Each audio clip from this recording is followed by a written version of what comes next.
KBS 라디오 부산전문센터와 함께하고 계십니다. 전문가 밀착 정보 시간. 오늘 정형외과 분야에서 손목터널 증후군에 대해서 자세히 알아보죠. 세일병원 정주영 원장 전화 연결되어 있습니다. 자, 안녕하십니까 원장님? 예, 안녕하십니까. 세일병원 정주영입니다. 예, 반갑습니다. 1월달 유난히 추웠습니다. 다른 해보다. 근데 이제 추운 날씨에 주의해야 할 질환 여러 가지 중에 손목터널 증후군이 있다고 들었어요. 네. 그러니까 이게 보통은 그냥 계절과 상관없이 손목 활용을 너무 많이 했거나 관리가 안 된 분들에게 온다고 생각을 했는데 이게 계절과 이렇게 관련이 있나 보네요. 네, 겨울철에 주로 많이 악화됩니다. 그렇죠. 이게 왜 그런 거죠? 수근관 증후군은 심한 노동이나 골절 후유증 특이한 상황에서 발생되기도 하지만은 대부분 중년 이후 여성에게서 인대를 둘러쓰고 있는 막이 과사용이나 염증성 비후 등으로 신경을 압박하여서 발생하게 됩니다. 예. 밤이나 새벽에 저림이 심하고 특히 1, 2, 3 수지에 손가락 저림이 심합니다. 이게 1, 2, 3이 이제 엄지부터 말씀하신 건가요? 예. 그렇군요. 자, 수근관이라고 말씀해 주셨는데 네. 이게 손목터널 증후군 이 수근관이라는 것이 그 의학적 용어인 거잖아요. 이게 네. 이제 어디를 뜻하는 겁니까, 정확히? 손목 앞쪽의 작은 통로를 말합니다. 이곳은 보통 9개의 힘줄과 정중신경이 손 쪽으로 지나가는 길이 됩니다. 예. 그런데 이 통로가 여러 가지 원인으로 인해서 좁아지거나 내부 압력이 증가하면 여기를 지나는 신경이 손상되어 이 신경이 지배하는 손가락에 이상 증상이 나타나는 것입니다. 그러니까 이 질환에 평생 걸릴 확률은 한 50% 정도로 알려져 있으며 팔에서 발생하는 신경질환 중에서 가장 흔한 것으로 되어 있습니다. 그렇군요. 그러면은 걸렸다고 해서 이상할 게 없네요. 50% 이상이나 걸릴 확률이 높네요. 이제 그러면은 이게 생기는 원인들을 좀 짚어봐야 될 텐데요. 어떤 경우에 생기게 되는 거죠? 주로 이제 여성이나 비만, 노인, 당뇨병 환자에서 더 흔하게 발생하는 것으로 되어 있습니다. 특히 남녀 모두에게 잘 발생하지만 40대에서 60세 사이의 가장 흔히 발생하고 중년 이후의 여성에게 많습니다.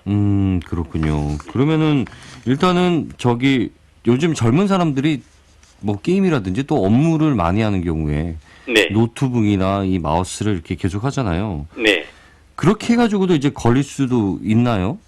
예, 요새, 옛날에는 나이가 40대 이후였는데, 요새 이제 컴퓨터나 작업들이 많이 있어서 젊은 층에게 굉장히 호발하고 있습니다.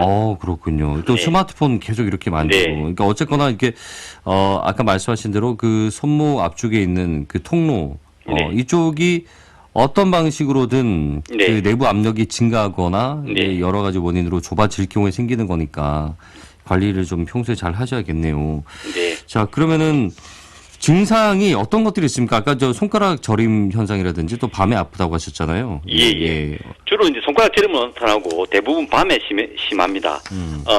압박이 심한 경우에는 이 감각 저하를 넘어서서 엄지 근육, 손바닥을 보시면 툭 튀어나온 엄지 무지부라는 곳이 있는데 그곳에 근육의 위축이 나타나기도 합니다. 자, 그러면은 당장 그 손목 자체가 이렇게 저리거나 이렇게 통증이 직접적으로 이 위치에 오게 되나요? 예, 그 위치에 오게 됩니다. 네. 그러면 이게 바로 딱 느낄 수 있을 정도인가요? 왜 한 번씩 그냥 손을 많이 쓰면은 내가 오늘 손을 좀 많이 써서 좀 뻐근하네라고 느끼고 넘어가는 경우도 있기 때문에 이걸 수근관 증후군이다라고 판단할 수 있는 근거들은 이게 지속되거나 또는 손가락 저림까지 이어질 때 이때 의심을 해봐야 되는 건가요? 네, 맞습니다. 그렇군요. 자, 일단은 병원에 가면은 이걸 어떻게 좀 검진을 해가지고 진단을 내리게 되나요? 수부에는 병들이 많이 생기기 때문에 여러 가지 질환들 좀 구분을 약간 해야 됩니다. 그래서 전문의 진료가 약간 필요합니다. 그래서 진료를 할 때는 저희들이 이제 손등을 굽혀가지고 서로 보게 해서 붙여놓으면 1, 2분 정도 내에서 손목에 이제 저림이 생기면 수근관 증후군으로 진단을 해드리는 경우가 많습니다. 그래서 많이 불편하신 경우는 정확한 진단을 위해서 한번 내원하시는 것이 좋겠습니다. 지금 1, 2분 동안 이렇게 손목을 한번 굽히고 있어 보라는 거죠? 네, 손등을 마주대고. 그렇게. 그렇게. 두 손을. 그렇지. 마주대고 있으면 1, 2분, 정상, 손목 터널 증후군이 있는 분들은 네. 대부분의 손저림이 진행이 됩니다. 아, 이 관이 아무래도 이제 망가져 있으니까 네, 영향을 네. 받는다는 거네요. 네, 맞습니다. 네. 알겠습니다. 이런 증상이 나타나면 병원을 꼭 가보셔야 되겠고. 네. 자, 병원 가면은 뭐 일종의 검사를 MRI나 뭐 CT 이런 식으로 확인을 하나요? 어떻게 됩니까? 수술을 해야 될 경우는 간혹 초음파나 MRI까지 찍어낼 수는 있지만 대부분은 그냥 진찰로 다 알아낼 수 있기 때문에 너무 크게 걱정 안 하셔도 되겠습니다. 그렇군요. 네. 그냥 이건 뭐 어느 정도 문진하고 대략적인 네네. 증상을 들어보면 판단할 네. 수 있다는 거네요. 네네. 알겠습니다. 네. 자, 비수술적인 치료가 있을 테고, 네. 이제 뭐 심한 경우는 수술할 수도 있잖아요. 각각 이제 네. 어떻게 치료가 진행되는지도 좀 자세히 설명해 주시죠. 네, 비수술적 치료부터 말씀드리겠습니다. 증세가 비교적 가벼운 경우에 시행하고 첫 번째 무리한 손목 사용의 금지 이게 굉장히 중요합니다. 두 번째 좀 잘 안 되시는 분들은 손목에 부목을 고정하기도 합니다. 그 다음에 이제 약물을 복용해서 호전시키는 경우도 많고, 그 다음에 이렇게 해서 되지 않는 경우는 손목 내에 스테로이드 주사를 간혹 놓기도 합니다. 그럼 스테로이드는 이거 이제 많이 하면 좋지는 않잖아요, 사실. 그렇죠? 좋지는 않습니다. 네. 그렇군요. 그래서 보통 한 3회 정도까지 시도는 해볼 수 있지만 3회 이상은 잘 시행하지는 않습니다. 그렇군요. 만약에 스테로이드를 했는데도 만약에 증상이 계속된다면 어느 정도 그 병세가 좀 더 깊다고 봐야 되겠네요. 네. 그렇군요. 그리고 설거지나 우리 집에 전업주부님들 설거지나 또는 뭐 집안일 하실 때 손목에 이렇게 보호대를 차더라고요. 이렇게 고정시키는. 네. 이런 것들이 도움이 되는 건가요? 저는 개인적으로 좀 권장합니다. 그래요. 그러면은 그걸 이제 뭐 어떤 거든 상관없이 이 손목을 좀 더 고정하고 보조할 수 있는 제품을 사용하시면 된다는 거죠. 그렇습니다. 자, 수술적 치료도 알려주시죠.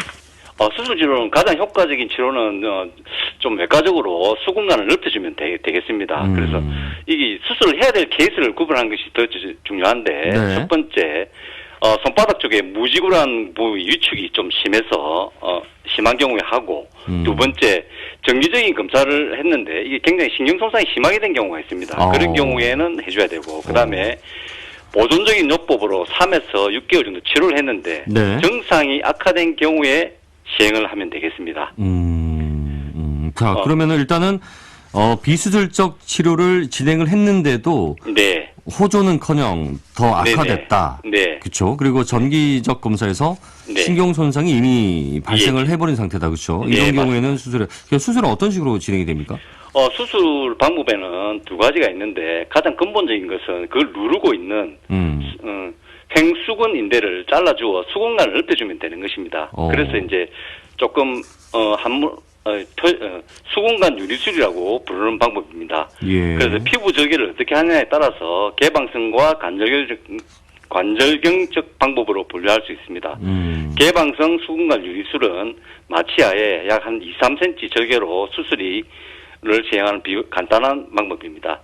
관절경 수술은 피부 절개가 줄어들고 수술 환자가 느끼는 통증이 더 작은 장점이 있습니다. 요새 최근 추세는 관절경적 유리술의 시술이 증가하고 있습니다. 그 수술적인 임상적 효과는 똑같나요? 임상적인 효과는 똑같습니다. 그렇군요. 그러면은 뭐 환자 본인도 수술에 대한 부담이 상대적으로 덜할 테고요. 네. 그렇군요. 문제는 이제 늘 손을 쓰셔야 되는 분들은 그 수술하고 이제 회복하는 데 시간이 얼마나 걸릴 것이냐. 네. 직접 이 수술을 했을 경우에 회복이 어떻게 걸리나요, 시간이? 대부분 환자분들이 제일 궁금해하시는 것이 그건데 대부분 손은 약 2-3일부터 사용할 수 있고 2주 정도면 어느 정도 일상생활에서 손을 사용할 수 있습니다. 그러나 최대한의 기능을 얻는 데는 한 6개월 이상의 기간이 소요되는 경우도 있습니다. 수면 중 통증을 느껴 깨어나는 증세 및 손목이 쪼이는 느낌은 수술 후 즉시 없어져 잠을 잘 주무실 수 있습니다.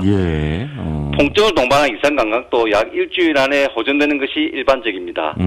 그러나 감각의 회복이나 무지구 근력의 회복은 즉시 좋아지는 경우는 드물고 보통 수개월 정도 소요됩니다. 그렇군요. 이게 먼저 좀 성급하게 생각할 게 아니네요. 천천히 이제 신경이라는 것이 돌아오는 거니까. 그리고 뭐 치료가 수술적인 치료 말고도 그 비수술적 치료도 말씀을 해주셨으니까 이게 너무 겁먹지 말고 전문의하고 상담을 해보시면 될 것 같네요.